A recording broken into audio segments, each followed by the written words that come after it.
Narrator VO,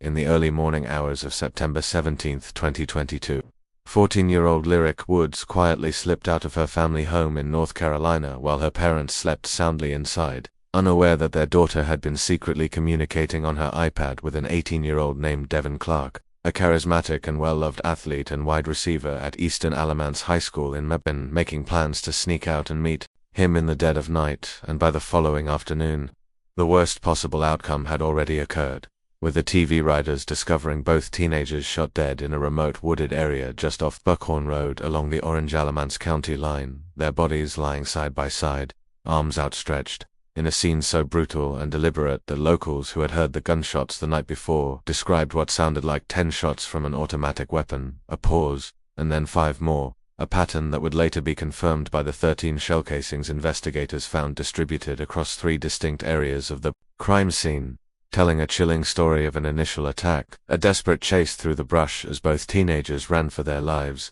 and then a final cluster of shots fired close to where their bodies were found, after neither of them was fleeing anymore.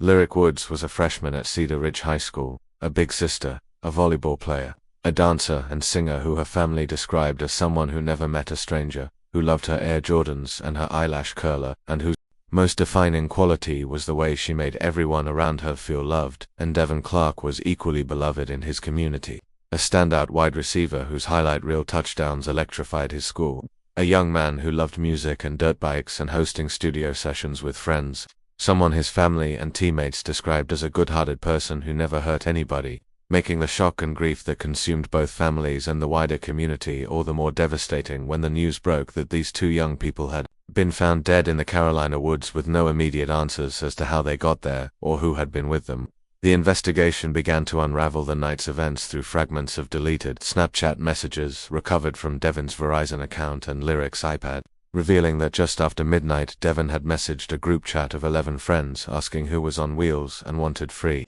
Bun Street slang for a sexual encounter with a woman, meaning he was offering any friend with a car the chance to join him in exchange for a ride, and in a separate conversation he made his intentions even more explicit,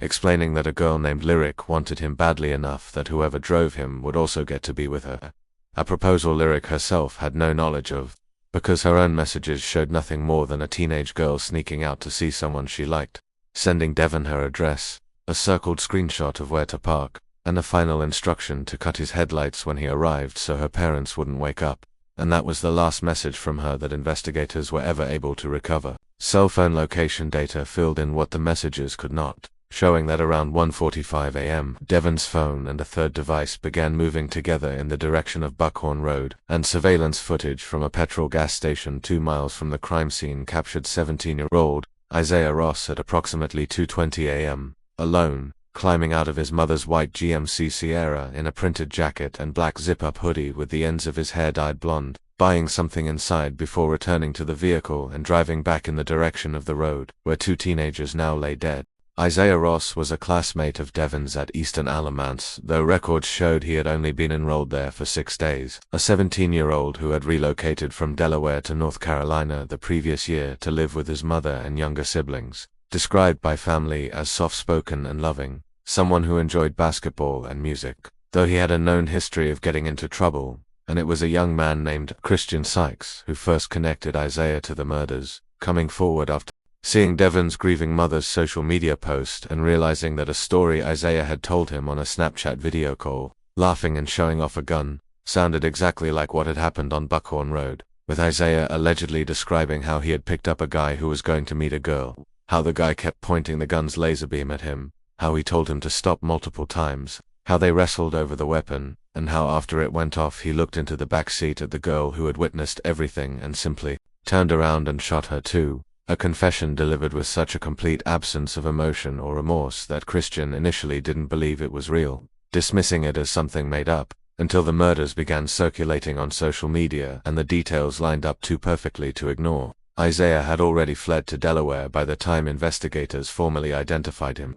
having been kicked out of his mother's house following an argument over damage to the fender of her GMC Sierra, damage consistent with the events of that night, and his stepfather, who happened to be a cousin of Devin Clark, unknowingly helped him buy a bus ticket out of state. only later realizing he had helped his stepson evade authorities. And Isaiah was ultimately arrested in Delaware on October 2nd and formally indicted the following day on 2 counts of first-degree murder, to be tried as an adult. The trial that followed years later was as complicated and emotionally charged as the case itself, with Isaiah pleading not guilty by reason of self-defense and taking the stand to offer jurors an entirely different version of the night's events, claiming that when he drove Devin and Lyric out to Buckhorn Road, he waited outside the car while they spent time together in the backseat, that when they emerged, Lyric was furious, yelling that she wasn't going to be passed around or controlled, threatening to call police, and that it was Devin who retrieved the stolen gun from the car and shot her himself, before turning to Isaiah and saying, "You know what time it is,"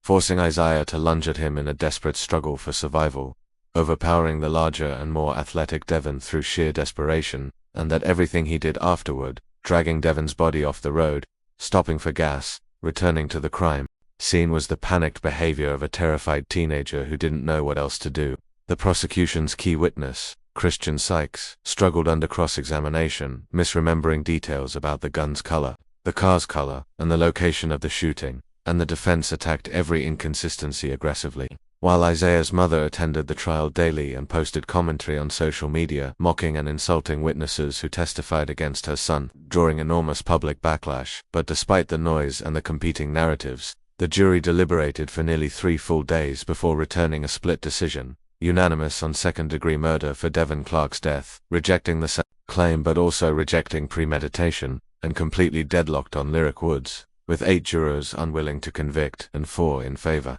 resulting in a mistrial on that count and a sentence of 20 to 25 years for Isaiah Ross. While Lyric's family left the courthouse devastated and without closure, her case remaining open as of March 2026, with prosecutors yet to announce whether they will retry, offer a plea, or drop the charges entirely, leaving the question of justice for a 14-year-old girl who simply snuck out one September night to meet someone she liked, and never came home again, painfully and heartbreakingly unresolved.